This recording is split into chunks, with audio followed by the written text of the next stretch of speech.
మొత్తం కావ్యదే అన్నట్టుగా ఆ ఎపిసోడ్ లో అద్భుతమైన ప్రదర్శన ఇచ్చాడు నిఖిల్. కావ్యని ఇంతలా ప్రేమిస్తున్నాడా? నిఖిల్ ఇంత ప్రేమిస్తుంటే కావ్య ఎందుకు దూరం పెడుతుంది అని కావ్య పైనే మాటలు దాడి చేశారంటే నిఖిల్ ఏ రేంజ్ లో చెప్పాడో అర్థం చేసుకోవచ్చు. చెప్పడమే కాదు, ఏకంగా ఏడ్చేశాడు ఆ ఎపిసోడ్ లో. తనే నా భార్య అని ఇండస్ట్రీలోకి అడుగు పెట్టినప్పుడే తెలిసింది.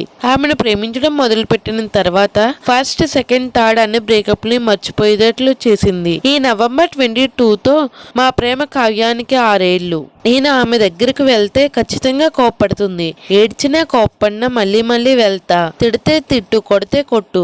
నువ్వు తిట్టినా పడతాను, కొడితే కొట్టించుకుంటా. పిచ్చి లేస్తే లేపుకుపోతా. I'm sorry. ఈ షో నుండి బయటకు అడుగు పెట్టిన మరుక్షణమే నీ ముందు నిలబడతా. I love you so much. నువ్వు నాకు కావాలి అంటూ కావ్య గురించి చెప్పి కన్నీళ్లు పెట్టుకున్నాడు నిఖిల్. ఇంకా నిఖిల్ ఆవేదన చూసిన తర్వాత కావ్యని ఇంత ప్రేమిస్తున్నాడా, ఇతను ఇంత ప్రేమిస్తుంటే కావ్య ఎందుకు దూరం పెడుతుంది అంటూ ఆమెపై అటాక్ చేయడం స్టార్ట్ చేశారు. మొత్తానికి ఈ ఎపిసోడ్ లో తప్పంతా కావ్యదే అని చెప్పడంలో నిఖిల్ సక్సెస్ అయ్యాడు. సక్సెస్ కావడమే కాదు, అతను గొప్ప ప్రేమికుడు, కావ్యయే అసలైన దోషి అన్నట్టుగా బాగానే నమ్మించాడు. కావ్య కోసమే తప్పిస్తున్నానని, బిగ్ బాస్ అయిన మరో క్షణమే ఆమె ముందు వాలిపోతానని అన్నాడు. సీన్ కట్ చేస్తే ఇప్పుడు బిగ్ బాస్ విన్నర్ అయ్యాడు. మరి కావ్య దగ్గరకు వెళ్తున్నావు కదా, ఏంటి పరిస్థితి అంటే ట్రోఫీ గెలిచిన తర్వాత నేరుగా కావ్య దగ్గరికి వెళ్తానని అన్నాను. కానీ ఇప్పుడు బయట పరిస్థితి ఎలా ఉందో తెలియదు. వెళ్ళి మాట్లాడాలనే అనుకుంటున్నాను. కానీ ఇక్కడ నన్ను ఇష్టపడే వాళ్ళు చాలా మంది ఉన్నారు. అమ్మ, నాన్న, ఫ్యామిలీ వారందరినీ పలకరించి